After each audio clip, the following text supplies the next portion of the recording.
বেশ কিছুদিন থেকে আমি ভ্লগ ভিডিও ঠিকমতো আপলোড করছি না, কারণ আমার মন মাইন্ড সবসময় একরকম কাজ করে না। আমার কখন কোন জিনিসের প্রতি নেশা উঠে আমি নিজেও ঠিকমতো জানি না। তো কিছুদিন ধরে আমার আবার পাকিস্তানি ড্রামার উপর একটু বেশি মন চলে গিয়েছিল, যে জন্য আসলে ঠিকমতো আমি ভ্লগ ভিডিওগুলো করতে পারছিলাম না। তো এর মধ্যে আমি কিছু কিছু ভিডিও করে রেখেছিলাম। এইটা আমি গেছিলাম আমার ননদের বাসায় কিছুদিন আগে।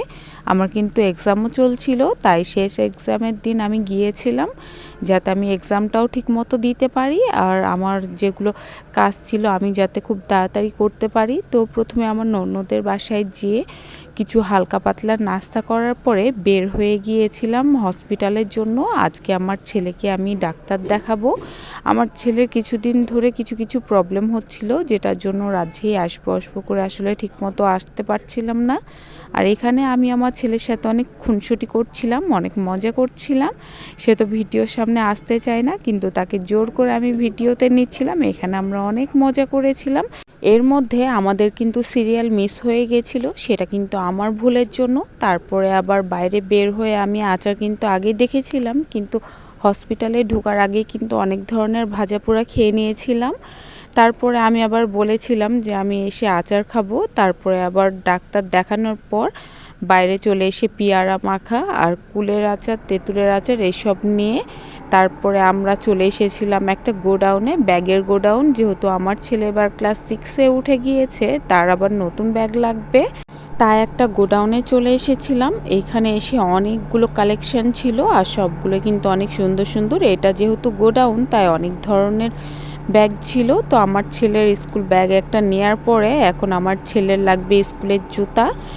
তারপর আমরা বাটাতে চলে এসেছিলাম। তো এখানে আসার পরে স্কুলের জুতা নেওয়ার টাইমে আমার ছেলে আবার জেদ করছিল তার জন্য ফিতাওয়ালা জুতা কেনার জন্য, কিন্তু সে কিন্তু ঠিকমতো ফিতা লাগাতে পারে না, কিন্তু তারপরেও সে জোর করছিল। পরে আবার তাকে অন্য একটা জুতা নিয়ে দেওয়া হয়েছে যাতে তার জন্য ইজি হয়, যেহেতু ওকে স্কুল অনেক তাড়াতাড়ি বের হতে হয়, কারণ সে প্রাইভেট কোচিং থেকে আসার পরে অনেক তাড়াতাড়ি করে নাস্তা কখনো করতে পায়, কখনো পায় না, বাইরে করে নেয়।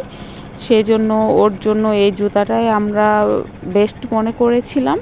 তো এখানে আবার আরেকটা জুতা, যেহেতু আমার ছেলের জুতা সাইজও ঠিকমতো বুঝতে পারে না, কারণ ওর যে কোনটা টাইট হয় কোনটা ঢিলা হয় সেটাও ঠিকমতো বুঝতে পারে না। এই সব কিছু কিন্তু খেয়াল রাখে ওর বাবা। তো ওর বাবা বললো যে এটা পারফেক্ট সাইজ, তো এটা দুইটা পরে একটু ভালো মতো হেঁটে আসলে হয়তো বুঝতে পারবে সে যে ওর জন্য বেটার কোনটা। তো পাশের জুতাটা সরিয়ে আবার আমার মেয়ে আবার ওকে জুতা দিচ্ছিল পরার জন্য। আমার মেয়েটা ছোট্ট হলে কিন্তু কি হলো, তার কিন্তু অনেক বুদ্ধি মাথায়। বলতে গেলে আমার ছেলের থেকে কিন্তু আমার মেয়ের বুদ্ধি অনেক। তো এই যে এখানে দুইটা জুতা পরে তাকে একটু হাঁটিয়ে নিলাম, যাতে সে বুঝতে পারে যে পায়ে তার ইজি হচ্ছে কি না। তো আয়ান বলল যে না, সব কিছু ঠিকঠাক আছে। তো তারপরে আমরা এই জুতাটা নিয়ে আমরা আবার বাসায় চলে এসেছিলাম। এর মধ্যে কিন্তু আমরা অনেক কিছু খেয়েছিলাম, যেটার ভিডিওটা কিন্তু আসলে নেওয়া হয়নি। তারপরে বাসায় আসার পরে আমাদের ছোট্ট মেহরিমার কিউট কিউট ড্যান্সগুলো দেখাচ্ছিল। আমরা ওকে হাত দিয়ে তালি মেরে মেরে বলছিলাম একটু নাচি নাচি করো। তো মেহরিমা অনেক মজা করে করে ড্যান্স করছিল। ওর ড্যান্সগুলো দেখে আসলে আমাদেরও অনেক মজা লাগছিল, কারণ তার কয়েকটা স্টেপ ছিল। এখানে ওর এই ড্যান্সটা দেখে আমরা তো সবাই অনেক হেসেছিলাম। তারপরে এই যে আমার ছোট্ট বুড়িও চলে গেল, আমার ছোট্ট টুনটুন। তো দুই টুনটুন মিলে কিন্তু ড্যান্স করছিল।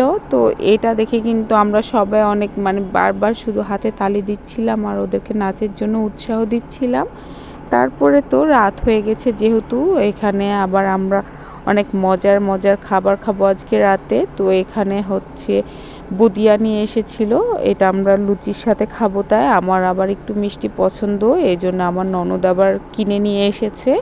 তো এখানে আমরা সবাই থালি পেতে বসে আছি। এই যে মেহেরিমা ওর জন্য থালি সিলেক্ট করে ফেলেছে।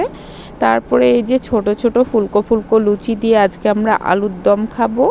এটা কিন্তু আমার ছেলের খুব পছন্দ, তাই হচ্ছে আজরিন ওর জন্য রান্না করেছিল, ওর ফুপু রান্না করেছিল আয়ানের।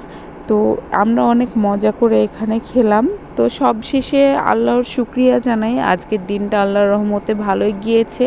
সামনের দিনগুলো যাতে অনেক ভালো যায় সে পর্যন্ত সবাই সুস্থ থাকবেন।